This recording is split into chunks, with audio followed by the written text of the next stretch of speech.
Bienvenidos a nuestro programa Entrevista. Hoy tenemos a un invitado muy especial, no necesita presentación, y es que todos hoy en día tienen sus miradas frente y delante de él.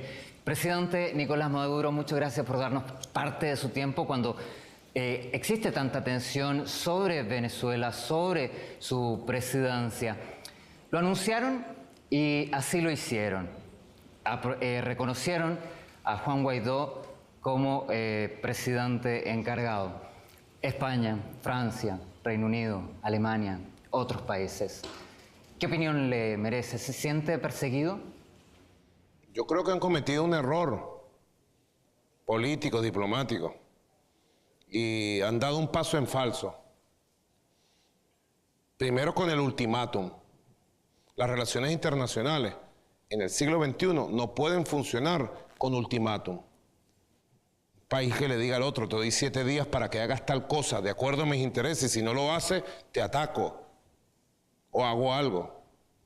Eso viola todo el derecho internacional, el derecho de convivencia. Creo que es un error de carácter diplomático, político, moral, que deja muy mal parados a los gobiernos que en Europa han reconocido algo que no existe. En Venezuela hay un solo gobierno, electo por el voto popular, de manera constitucional, juramentado de acuerdo a esta Constitución y en pleno ejercicio de funciones y del poder. Y ese gobierno lo encabezo yo humildemente, Nicolás Maduro Moro. Todo lo demás que se intenta imponer sencillamente es un golpe de Estado. Bufo, es una payasada. Y de verdad da vergüenza ver cómo algunos gobiernos de Europa terminan a la cola de una política aventurera, extremista, que se impone desde Washington. Todo esto se planificó en la Casa Blanca. Y la Casa Blanca ha ejercido sus mecanismos de presión diplomática para imponerle a sus gobiernos satélites en América Latina y ahora a los gobiernos, digamos, indecorosos de Europa, una política condenada al fracaso, una política que viola el derecho internacional. ¿Cuáles, por ejemplo?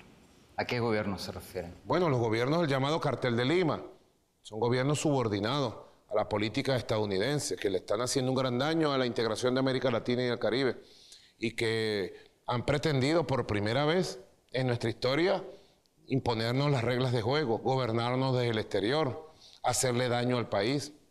Y en el caso de Europa es increíble. Criticaba puntualmente a Pedro Sánchez. A Pedro Sánchez le tengo que criticar, porque creo que él está cometiendo un error de la misma magnitud de José María Aznar.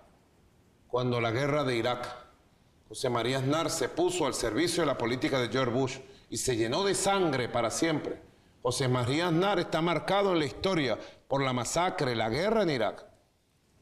Y yo digo, pido a Dios, soy un cristiano practicante, que nuestro país no llegue a una invasión y a un estado de resistencia armada de nuestro pueblo frente a una invasión norteamericana. Porque si llegara, las manos de Pedro Sánchez se llenarían de sangre para siempre.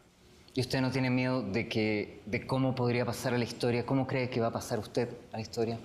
No me importa cómo irá a pasar la historia. Lo que sí te puedo decir es que no voy a pasar como un traidor, como un débil, como un hombre que le dio la espalda a sus compromisos históricos, como un hombre que le dio la espalda a su pueblo, ¿no? No sé qué va a pasar con la historia hacia el futuro. Lo que me importa hoy es cumplir mis funciones, defender mi país, denunciar la agresión militar y la amenaza de la agresión militar de Donald Trump contra Venezuela. Y que en Venezuela, como está sucediendo hoy, prevalezca la paz, triunfe la paz. Ya no hay presiones de ultimátum, sin estas presiones de una forma independiente, soberana, de voluntad propia. ¿Convocaría a elecciones anticipadas presidenciales? Las únicas elecciones que están pendientes en Venezuela son las del Parlamento, que de acuerdo al cronograma constitucional deberían ser en el 2020. Yo he propuesto que se convoque a elecciones adelantadas del Parlamento por parte de la Asamblea Nacional Constituyente, y eso está en debate en el país. Las elecciones presidenciales las acabamos de hacer, no ha cumplido ni un año. La convocatoria constitucional, la elección transparente, directa con observadores internacionales. El problema de la oposición no es unas elecciones más. Venezuela no tiene déficit de elecciones. Hemos hecho 25 elecciones en 20 años. En los últimos 18 meses hemos hecho 6 elecciones. No es déficit de elecciones lo que hay en Venezuela. Las elecciones el año 2018 se adelantaron por propuesta de la oposición. Todo el año 2017 la oposición estuvo proponiendo adelanto, adelanto, adelanto, y en diciembre de 2017 le dijimos, sí, vamos a adelantarla. Pero ahora el escenario es distinto. Hay amenazas de guerra. Trump no descarta una acción militar. Usted tampoco lo ha hecho. Ha dicho que va a crear 50.000 unidades populares de defensa. El escenario es complejo. ¿Teme por una guerra? Venezuela no va a haber guerra ni intervención militar. Pero eso no quiere decir que no nos preparemos para defender nuestra tierra, que es sagrada. Que preparemos todo el sistema de armas, el sistema de artillería, misilístico, el sistema de armas, que preparemos a los 2 millones de milicianos que tenemos, que estemos haciendo ejercicios militares para dejar a tono toda la capacidad de despliegue del poderoso ejército bolivariano, de la aviación militar bolivariana, de la Armada bolivariana, de la Guardia Nacional bolivariana. Nos preparamos para la defensa nacional, pero también nos preparamos para derrotar las amenazas ilegales que están en contra del derecho internacional de invasión del ejército de Estados Unidos por parte de Donald Trump. Sencillamente son inmorales. Y yo aprovecho cada medio de comunicación para pedirle al mundo entero, a jefes de Estado, a jefes de gobierno, a líderes del mundo, para pedirle a movimientos sociales, para pedirle a la opinión pública del mundo que salgan al paso a denunciar y a detener la locura de Donald Trump contra Venezuela. Nos ha amenazado de una invasión militar. Y Venezuela está de pie, Venezuela no se va a rendir nunca. ¿Pero le están escuchando? Yo creo que se escucha. Y empieza a levantarse una ola de conciencia, de sensibilidad mundial. Y cada día que pase va a haber un repudio más grande a Donald Trump y a sus amenazas. Siglo XXI no es un siglo de cañoneras, de amenazas militares, no. El siglo XXI tiene que ser un siglo de diálogo, de civilizaciones, de política, de respeto a la diversidad, de paz, de convivencia, de búsqueda de soluciones pacíficas, diplomáticas a los conflictos que hay en el mundo. Desde Venezuela enarbolamos el diálogo como bandera fundamental. Diálogo, pero en paralelo el ejército se está preparando. Sin embargo, ningún pueblo puede estar preparado para una guerra. La gran pregunta es cómo evitar una guerra. Con la verdad, con la diplomacia de paz, con la opinión pública mundial. Y prepararnos para ser impagables desde el punto de vista de costos militares, humanos, una guerra, una invasión por parte del ejército de Estados Unidos. Yo pregunto, ¿cuál es la causus bellis? Se dice así, ¿verdad? Causus belli. ¿Cuál es la causa bellis de Donald Trump contra Venezuela? ¿Cuál es? Nosotros tenemos armas de destrucción masiva. Nosotros somos una amenaza a la seguridad de Estados Unidos. No, la causa belli, ¿tú sabes cuál es? El petróleo de Venezuela, las riquezas de Venezuela, el oro de Venezuela, el gas, los diamantes, el hierro, el agua, nuestras riquezas materiales. La causa belli es la riqueza moral de la revolución bolivariana, de acabar con una revolución que da ejemplo de independencia, de justicia social. No tienen razones para amenazar. Y Donald Trump debe retirar de inmediata su amenaza militar contra un pueblo pacífico y noble, el pueblo de Bolívar, el pueblo de Venezuela. Pero son amenazas externas, también hay un conflicto interno. El interno, ¿cuál es la gran amenaza? En lo interno se ha pretendido imponer un golpe de Estado contra la Constitución. Se ha pretendido imponer un gobierno paralelo que nació fracasado, que no existe. Es un gobierno virtual de redes sociales, con apoyos de los gobiernos satélites del mundo. Se ha pretendido sustituir la soberanía del voto popular, que es el único que puede elegir presidente en Venezuela, por una autoproclamación en una plaza pública y por las redes sociales y el apoyo mediático. Bueno, nosotros creemos, yo creo decididamente en el camino del diálogo. Yo creo y apuesto porque la iniciativa del gobierno de México, Uruguay, Bolivia y los 14 gobiernos del Caribe representados en CARICOM tenga éxito y Venezuela pueda construir un camino y un escenario de entendimiento, de encuentro, de diálogo, de agenda positiva. Concluyese convocar a nuevas elecciones, ¿lo aceptaría? El problema de Venezuela no son déficit de elecciones. Los problemas fundamentales de Venezuela están en el orden económico. Lo primero que tendríamos que ponernos de acuerdo para exigir que cese la persecución, el bloqueo, económico, financiero y comercial contra el pueblo de Venezuela, que se liberen los recursos que nos tienen secuestrados en el mundo. Ese sería el primer tema de una agenda nacional de recuperación permanente. Y yo pondría en caso electoral que vayamos a una relegitimación adelantada del poder legislativo, que es el único poder que no se ha relegitimado en los últimos años. ¿Está dispuesto a negociar con Juan Guaidó? Si negocia con él, lo legitima. Si no lo negocia, también se deslegitima usted. ¿Está dispuesto? Yo creo que Juan Guaidó es un instrumento circunstancial que han puesto allí los opositores para un escenario de aventura que ellos saben que va a fracasar.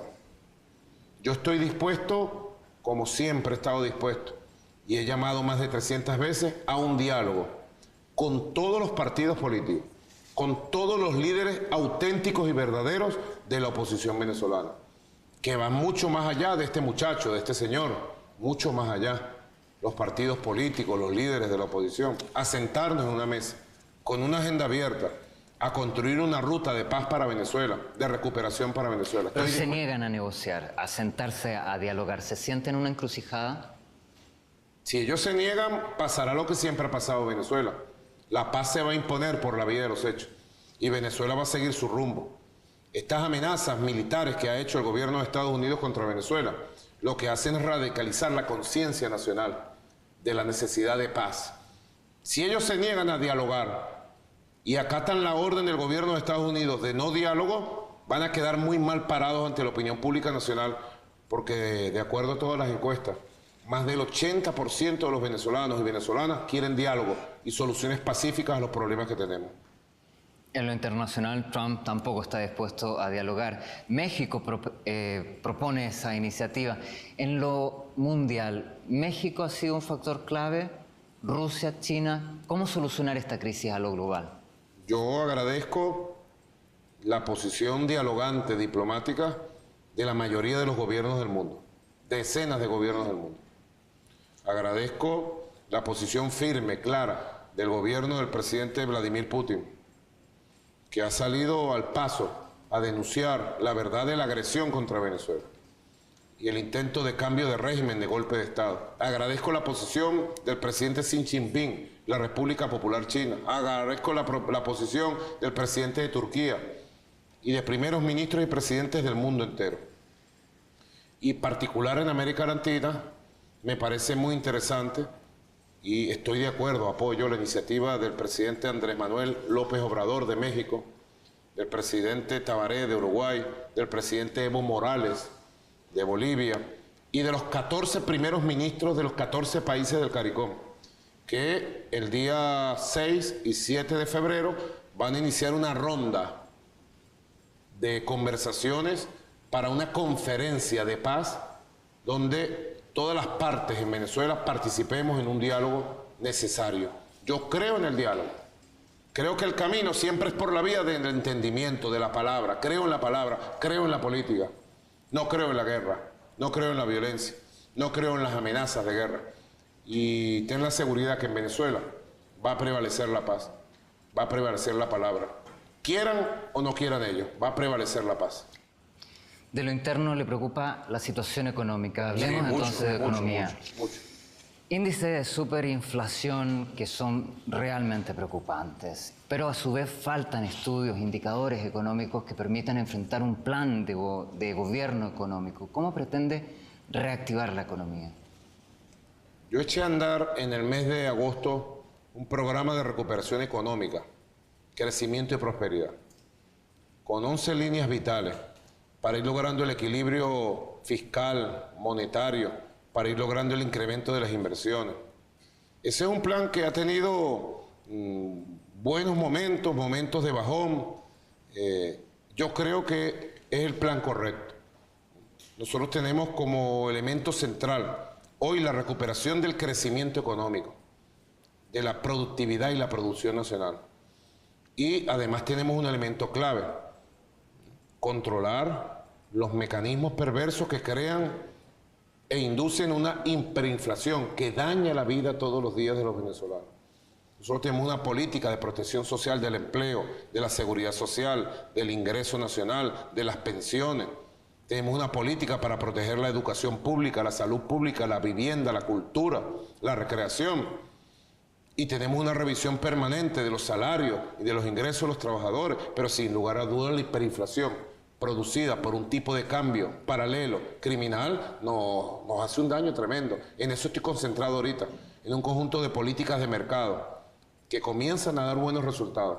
No puedo cantar victoria, pero soy optimista en los buenos resultados que están dando las políticas de mercado para controlar el dólar criminal y para que eso no impacte en el transcurso de este año en la hiperinflación que estamos tratando de vencer.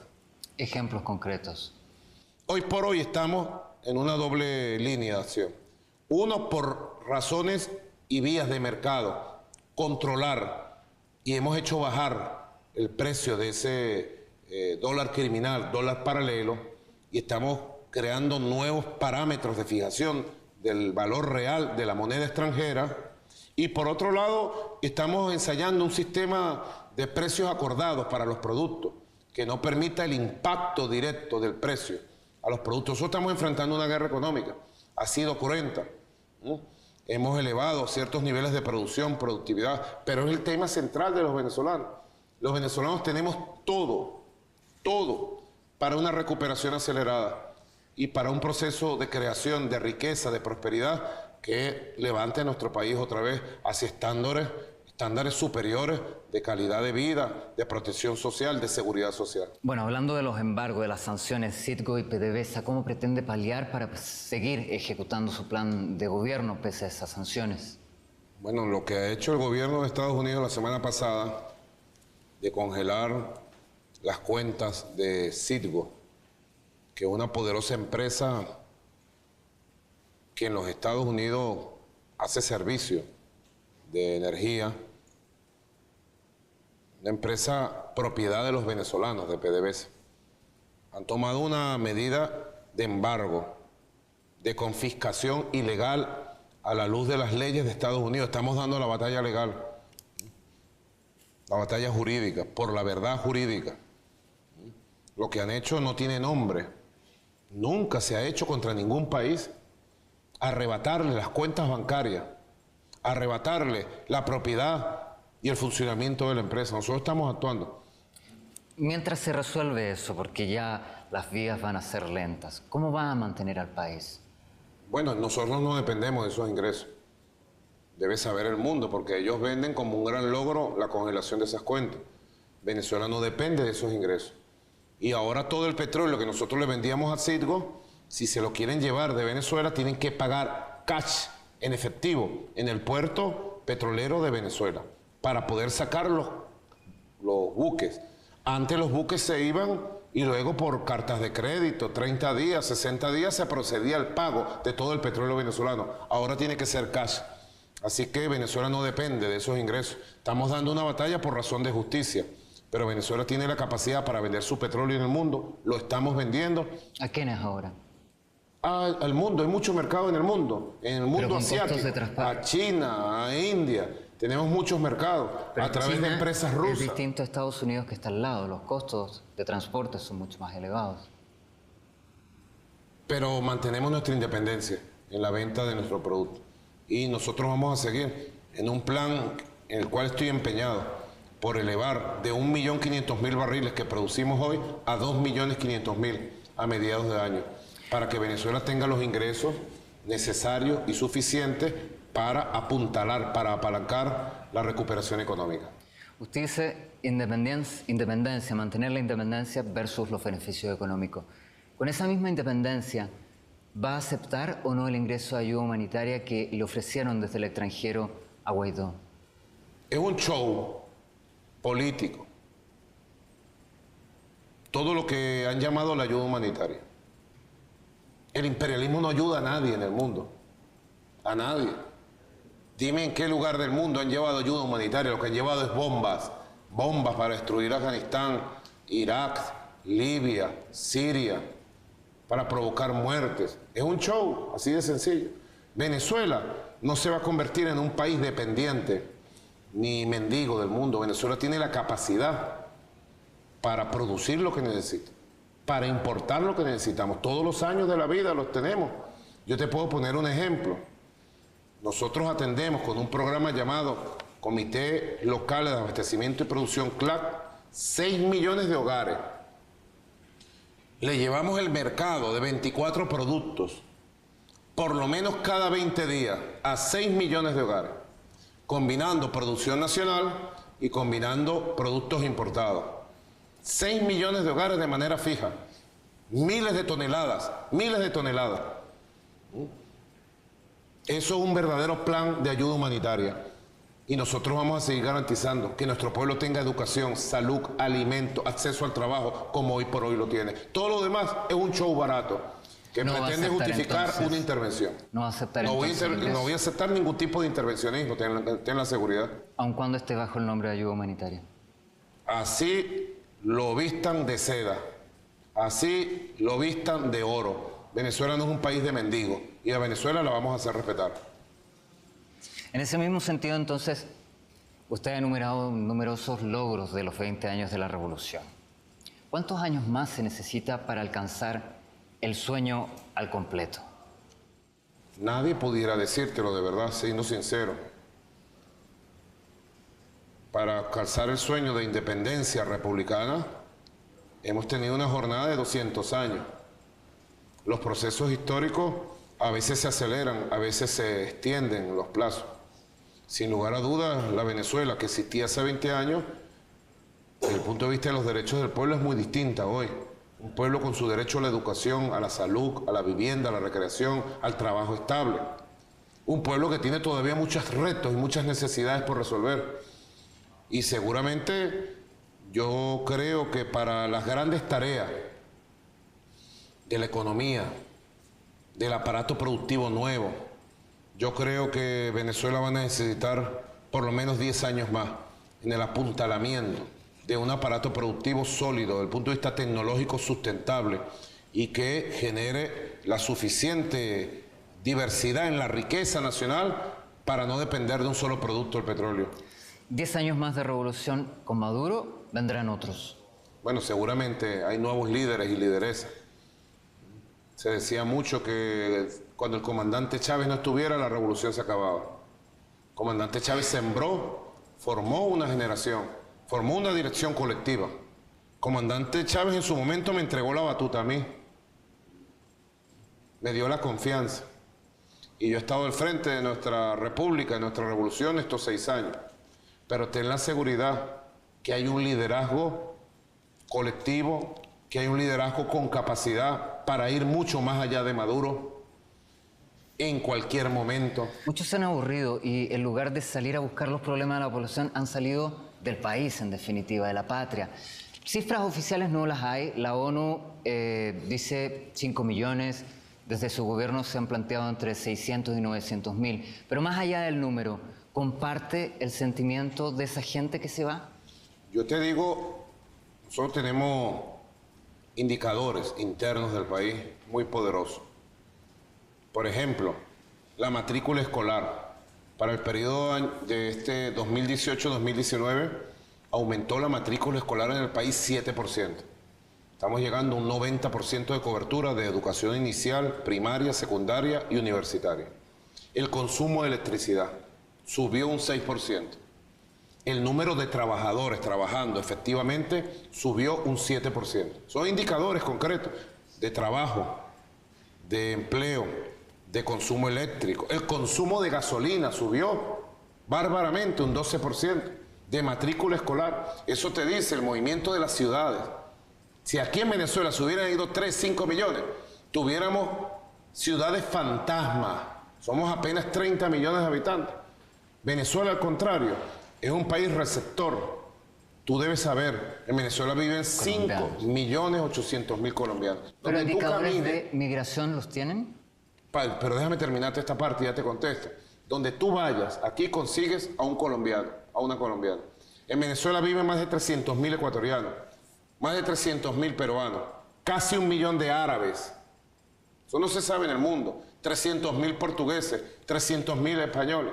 Venezuela es el país de mayor recepción de migrantes de toda América Latina y el Caribe. Ahora, por primera vez, por razones económicas, tenemos una migración importante, le estamos prestando apoyo. Yo lancé un plan llamado Vuelta a la Patria y ya se han regresado miles de venezolanos. Todos los días llegan autobuses, todos los días llegan autobuses. Por avión, yo he puesto un puente aéreo que ha ido a Bogotá, a Ecuador, a Perú, a Argentina, y hemos regresado 12.000 venezolanos.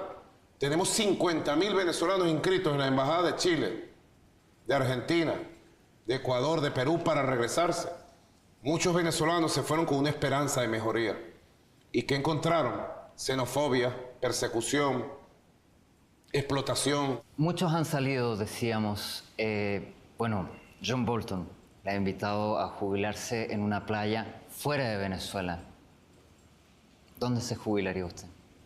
Yo me jubilaría con mis nietos, nietas y bisnietos cuando cumpla 90 años en un barrio de Caracas, en la montaña del Ávila, en una playa, en Cata, Catica, en Venezuela. Yo soy venezolano, viviré hasta el último de mis días en mi patria.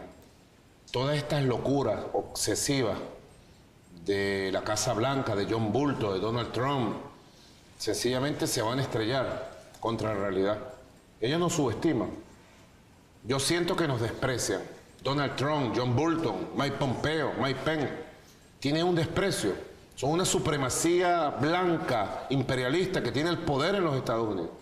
Y tienen un desprecio por todos los pueblos del mundo, por América Latina, por Venezuela. Tienen un desprecio por nosotros. Y sus declaraciones van condimentadas del desprecio, de la xenofobia, de la prepotencia, de la arrogancia. Así veo yo las declaraciones de este John Bolton. Muchas gracias por su tiempo. Bueno, gracias a ustedes. Saludos.